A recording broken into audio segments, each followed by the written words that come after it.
جب فرعون کی آنکھوں کے سامنے اللہ نے موسیٰ کے لشکر کے لیے پانی میں رستہ بنایا تو اللہ نے اسے ایک آخری موقع دیا تھا حق کو تسلیم کرنے کا، یہ ماننے کا کہ وہی ایک ذات ہے جو قادر مطلق ہے، کہ فرعون کوئی نہیں ہوتا خلق خدا کے فیصلے کرنے والا۔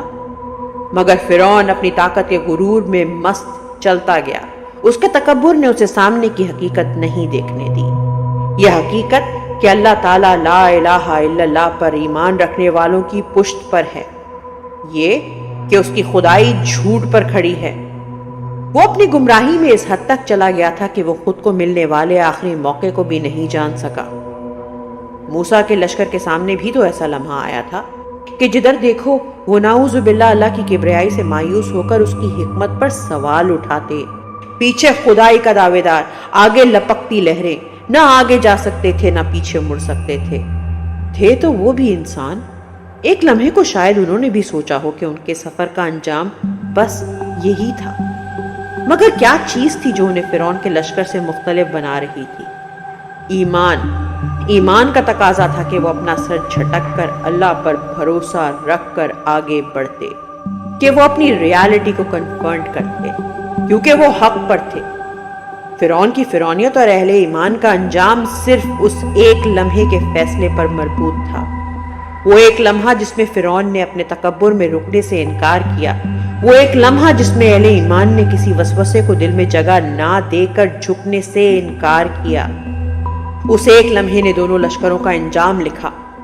اللہ چاہتا تو وہ فرعون کو اس لمحے سے پہلے بھی غرق کر سکتا تھا، اللہ چاہتا تو ایمان والوں کو کسی اور راستے بھی نکال سکتا تھا، اس کی خدائی میں کون سی بات ناممکن تھی؟ مگر اللہ نے اس ایک لمحے میں دونوں لشکروں کو موقع دیا، ایک کے تکبر نے اسے غرق کر دیا، دوسرے کے توکل نے اسے امر کر دیا۔ میرے پاکستانیوں، اللہ تبارک و تعالی جب ہم سے پچھلی قوموں کے واقعات بیان کرتا ہے تو کہتا ہے کہ ان سے سبق سیکھو۔ آج ہم ایسے ہی ایک لمحے میں کھڑے ہیں۔ وقت کا فرعون اپنی طاقت کے نشے میں نکارہ خدا کو جھٹلا چکا ہے، آپ کے فیصلے پر بارگیننگ اور ڈیلنگ کی جا رہی ہیں۔ اقتدار کا فیصلہ مفاد عامہ اور ملکی مفاد نہیں، اپنی ذات اور اپنے آقاؤں کے مفادات کو مد نظر رکھ کر کیا جا رہا ہے۔ پاکستان کے مستقبل کو داؤ پر لگا کر چند افراد اپنی طاقت کو دوام دینے کی تگ و دو میں ہیں، مگر آپ نے گھبرانا نہیں ہے۔ جو ایمان ہمیں اس کنارے تک لے کر آیا ہے وہی ہمیں یہ دریا پار بھی کرائے گا، اور اسی پانی میں ان کا تکبر بھی غرق ہوگا۔ ہمیں نظر اپنی منزل پر رکھنی ہے اور دل میں وسوسوں کو جگہ نہیں دینی۔ یہ اپنا آخری موقع گنوا چکے ہیں اور ہمیں اللہ کے بھروسے پانی میں قدم رکھنا ہے۔ اپنے امیدواروں کی پشت پر کھڑے رہیں۔ یہ وہ لوگ ہیں جنہوں نے 2 سال کی فسطائیت اور ہر قسم کے دباؤ کو برداشت کیا ہے، صرف اللہ اور آپ کے بھروسے۔ یہ آگے کے مرحلے بھی آپ کی سپورٹ سے طے کریں گے۔ اگر آپ کے امیدوار جیت گئے ہیں تو اس کا مطلب یہ نہیں ہے کہ آپ کا کام یہاں ختم ہو گیا۔ آواز اٹھاتے رہیں جس طرح 27 سال آپ کے لیڈر نے آپ کے حق کے لیے آواز اٹھائی ہے۔ یاد رکھیں، یہ الیکشن نہیں، ہماری آزادی کی جنگ ہے۔ ہمارے لیے ایک ایک حلقہ اہم ہے۔ اس امر کو یقینی بنائیں کہ تمام حلقوں پر فارم 45 کے مطابق حتمی نتائج مرتب ہوں۔ اگر ایسا نہیں ہوتا تو پرامن طور پر متعلقہ RO آفس کے باہر بیٹھیں اور تب تک بیٹھے رہیں جب تک درست نتیجہ جاری نہیں ہوتا۔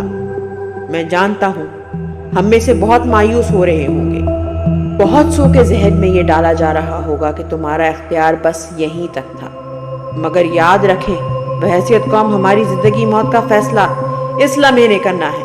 اگر ہم ڈٹے رہتے ہیں، ہم ان کی خدائی کے سامنے سر تسلیم خم کرنے سے انکار نہیں کرتے تو ذات کے لیے نہ کل پانی میں رستے بنانا مشکل تھا، نہ آج مشکل ہے۔